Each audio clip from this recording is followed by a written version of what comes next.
പല അധ്യാപികമാരും ഉൾപ്പെടെ വന്ന്, ഇവിടെ ജലീൽ പറഞ്ഞതുപോലെ പല അധ്യാപികമാർ വന്ന് പറഞ്ഞു, വീട്ടിൽ നിന്ന് എൻ്റെ ഒരു അധ്യാപിക എന്നോട് വന്ന് പറഞ്ഞു, വീട്ടിൽ നിന്ന് നീ അച്ഛനെ വിളിച്ചുകൊണ്ട് വരണം എന്നൊരു കുട്ടിയോട് പറഞ്ഞു. അവൻ കണ്ണിലേക്ക് തറപ്പിച്ച് നോക്കി പറഞ്ഞു, കൊണ്ടുവന്നില്ലെങ്കിൽ നിങ്ങൾ എന്ത് ചെയ്യും തള്ളയെന്ന് ചോദിച്ചു. തള്ള എന്ന് പറയുന്ന ഒരു മോശം പ്രയോഗമല്ല, ടീച്ചറെയാണ്. സ്വന്തം അമ്മയോട് പോലും പറയാൻ പാടാത്തതായ നിങ്ങൾ എന്ത് ചെയ്യും തള്ളയെന്ന് സ്ത്രീയോട് ചോദിച്ചു. അവർ ഭയന്നുപോയി. അവർ ഓടി ഒരു ഓട്ടോറിക്ഷ എടുത്തിട്ട് എൻ്റെ അടുത്തേക്ക് വന്നത്, ഇപ്പോഴല്ല കുറച്ച് നാൾ മുമ്പ് എൻ്റെ അടുത്തേക്ക് വന്ന് ഇങ്ങനെ ചോദിക്കുന്നത് എന്ത് ചെയ്യുമെന്ന്. ഞാനാണ് സംസാരിച്ചത്. ഈ രീതിയിലാണ്. അത് കറക്റ്റാണ്. അധ്യാപകർക്ക് കൈകാര്യം ചെയ്യാൻ പറ്റാത്തതിൻ്റെ അപ്പുറത്തേക്ക് പോകുന്നു. അപ്പം നമുക്ക് എന്ത് ചെയ്യാൻ പറ്റും? നമുക്ക് സ്കൂൾ ക്യാമ്പസിൽ നമുക്ക് എന്ത് ചെയ്യാൻ പറ്റും? കോളേജ് ക്യാമ്പസിൽ നമുക്ക് എന്ത് ചെയ്യാൻ പറ്റും? ഈ കുട്ടികളെ ഇങ്ങനെ ഇവർക്ക് നമ്മൾ വിട്ടുകൊടുക്കില്ല. ഞാൻ കഴിഞ്ഞ ദിവസം പറഞ്ഞല്ലോ, നമ്മുടെ കുട്ടികളെ ഇങ്ങനെ കൊലയ്ക്ക് കൊടുക്കാൻ പറ്റില്ല. ഈ സാധനമൊക്കെ കഴിച്ചാൽ മരണത്തിലേക്കുള്ള യാത്രയാണ്, തിരിച്ചു വരില്ല.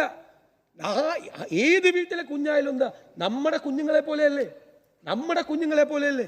ഇതിൽ പ്രതിയായ കുഞ്ഞും ആക്രമണത്തിന് ഇരയായ കുഞ്ഞും എല്ലാം ഒരുപോലെയല്ലേ, എല്ലാവരും പോവല്ലേ. ഒരുത്തനെ കൊന്നാലും കൊല്ലാൻ നിന്നവനും ഒക്കെ ജീവിതം നശിപ്പിക്കുകയല്ലേ. കുറേ കൂടി സീരിയസ് ആയിട്ടുള്ളൊരു പ്ലാൻ ഓഫ് ആക്ഷൻ നമുക്കുണ്ടാകണം. അതാണ് ഞങ്ങൾ പറയുന്നത്. അപ്പം ഞങ്ങൾ മുഖ്യമന്ത്രിയെ ഞങ്ങൾ കോൺട്ര ചെയ്യും. മുഖ്യമന്ത്രിയാണ് ഇത് ചെയ്യേണ്ടത്, ഇംപ്ലിമെൻ്റ് ചെയ്യേണ്ട ആൾ, പ്ലാൻ തയ്യാറാക്കേണ്ട ആൾ. പോലീസിനെയും എക്സൈസിനെയും സംസ്ഥാനത്തെ വോളണ്ടിയർ ഏജൻസികളെയും സർക്കാർ ഡിപ്പാർട്ട്മെൻറ്റുകളെയും പ്രതിപക്ഷത്തെയും പൊളിറ്റിക്കൽ പാർട്ടികളെയും വോളണ്ടിയർ സംഘടനകളെയും സാംസ്കാരിക പ്രസ്ഥാനങ്ങളെയും സെലിബ്രിറ്റികളെയും എല്ലാവരെയും ചേർത്തുകൊണ്ടുള്ളൊരു വലിയ മൂവ്മെൻറ്റ് ഒരു വശത്ത് നടക്കുകയും മറുവശത്ത് വിട്ടുവീഴ്ചയില്ലാത്ത, ഞാൻ ഒരു വാക്കുകൂടി ചേർക്കുന്നു, പൊളിറ്റിക്കൽ പേട്രണേജ് ദയവീത് കൊടുക്കരുത്, ദയവീത് കൊടുക്കരുത്, ദയവീത് കൊടുക്കരുത്. ഒരു കാര്യം പറഞ്ഞു, ഇവിടെ ഒരു വളരെ പ്രധാനപ്പെട്ട ഒരു പോയിന്റ് പറഞ്ഞു.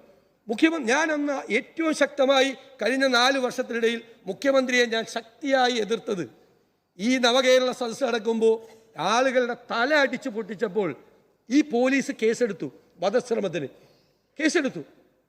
കേസെടുത്ത ആ പോലീസ് വധശ്രമത്തിന് കേസെടുത്ത കേസിൽ മുഖ്യമന്ത്രി പറഞ്ഞൊരു രക്ഷാപ്രവർത്തനമാണ്. കേരളത്തിൻ്റെ മുഖ്യമന്ത്രി കസേരയിൽ ഇരുന്നു കൊണ്ട് ഇതുപോലൊരു വധശ്രമത്തിന് കേസെടുത്ത കുറ്റവാളികൾ നടത്തിയത് രക്ഷാപ്രവർത്തനമാണ് എന്ന് അങ്ങ് പറയുമ്പോൾ പോകുന്ന മെസ്സേജ് എന്താ? അതുകൊണ്ടാണ് ഞങ്ങൾ ഭരണത്തിന്റെ തലവൻ അങ്ങയല്ലേ കോൺസെൻട്രേറ്റ് ചെയ്യേണ്ടത്, അങ്ങയോടല്ലേ സമ്മർദ്ദം ചെലുത്തേണ്ടത്, അങ്ങനെയല്ലേ അങ്ങയെ കൊണ്ടല്ലേ ഞങ്ങൾ ഇത് ചെയ്യിപ്പിക്കേണ്ടത്. ആ രീതിയിൽ ഞങ്ങളിവിടെ, ഞാൻ സാർ ഒരു കാര്യം പറഞ്ഞ് അവസാനിപ്പിക്കുക, കഴിഞ്ഞ 4 വർഷക്കാലം ഞങ്ങളിവിടെ ഇരുന്നപ്പോൾ അങ്ങയെ അപമാനിച്ചുകൊണ്ടുള്ള ഒരു വാക്കും ഞങ്ങളാരും പറഞ്ഞിട്ടില്ല. ആരും ഏത് വാക്കാണ് പറഞ്ഞിരിക്കുന്നത്? ഏത് വാക്കാ? ഞാൻ ഈ ഇരിക്കുന്ന സ്ഥാനത്തിരുന്നുകൊണ്ട് അവിടെ ഞങ്ങളുടെ മുഖ്യമന്ത്രിമാരായി ഇരുന്നവരെ ഇവിടെ ഇരുന്നുകൊണ്ട് പറഞ്ഞ കഥകളൊക്കെ നിങ്ങൾക്ക് പലർക്കും അറിയില്ലെങ്കിലും ബഹുമാനപ്പെട്ട മുഖ്യമന്ത്രിക്ക് അറിയാം. എന്നെ അതൊന്നും കൊണ്ട് ഓർപ്പിക്കരുത്. ഞങ്ങളൊരു വാക്കുപോലും പറയില്ല. ഇപ്പോ രമേശ് ചെന്നിത്തല വിളിച്ചത് മിസ്റ്റർ മുഖ്യമന്ത്രി എന്നല്ലേ, അല്ലാതെ പണ്ട് മുഖ്യമന്ത്രി വിളിച്ചതുപോലെ എടോ ഗോപാലകൃഷ്ണൻ എന്നല്ലല്ലോ. ഞാൻ അവസാനിപ്പിക്കുന്നു. സർക്കാർ അതിശക്തമായ നടപടികൾ സ്വീകരിക്കണം.